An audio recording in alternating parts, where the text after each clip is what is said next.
la famille, j'espère que tout le monde va bien, que tout le monde a passé une très bonne nuit, une bonne matinée. Très rapidement, hier soir, on n'a pas fait la story, il y a eu un bordel pas possible. Je vous explique. Donc en fait, les captures que je vous ai mis, c'est une femme qui me les a envoyées, ok? Cette femme-là n'est pas connue. Par contre, son compagnon, son conjoint, il est connu, il est très connu, ok? Et son conjoint, il la trompe avec une femme qui est aussi très connue, ok? Et le mari de cette femme, parce que oui, la femme est mariée également et elle a des enfants, le mari de cette femme est encore plus connu. Donc en fait, moi, la femme, elle m'a contacté, elle m'a vu un peu comme son dernier recours. Je vous explique pourquoi. Parce que dans un premier temps, quand elle a appris leur relation, c'était il y a quelques mois, elle en a d'abord parlé avec son compagnon, ils en ont discuté, s'est excusé, elle lui a pardonné, mais elle a appris que après ça, ils continuaient à se voir. Donc à ce moment-là, elle a contacté directement la femme. Elle lui a dit, écoute, arrête de voir mon mec, parce que sinon, je vais prévenir la presse. Moi, ça va faire un bordel parce que mon mec, il est connu. Toi, ça va encore plus te foutre un bordel parce que t'es connu et que ton mari est connu aussi et que t'as des enfants. Donc, arrête de tes conneries parce que sinon, ça va aller très très loin. Et la femme l'a un peu pris de haut. Elle lui a rigolé au nez. Genre, tu vas rien faire du tout, quoi. Dans un premier temps, avant de me contacter, elle a quand même contacté Voici. Sauf que le mari de la femme qui couche avec le compagnon de cette jeune femme, je vous ai dit qu'il était très connu. Et ça m'étonnerait que Voici ou qui que ce soit veuille se mouiller ou se mettre en porte-à-faux avec cette personne, puisque c'est quelqu'un qui s'entend bien avec tout le monde et qui a beaucoup de contacts et de relations. Donc ensuite, comme elle a vu que ça donnait rien, elle a contacté le producteur du mari en question, de la personne qui est très connue, pour le prévenir et lui dire, voilà, la femme de un tel, donc elle dit ça au producteur du gars, hein. Sa femme le trompe avec mon mari, j'en ai la preuve, ils se retrouvent à tel hôtel, voici les photos, voici les trucs. Donc le producteur de la personne est au courant.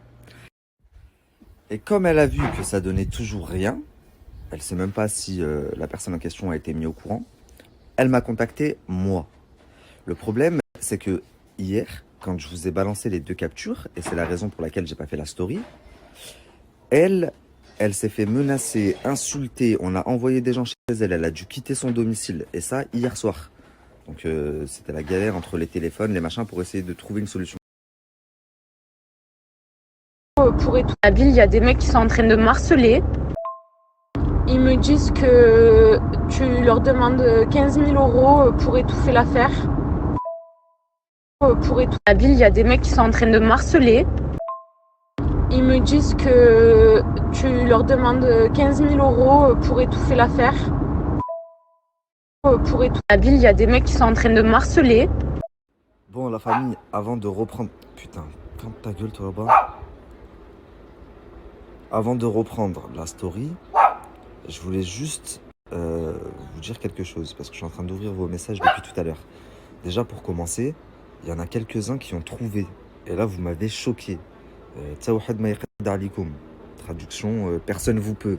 Sur la vie de ma mère, la team Netflix, vous êtes très fort.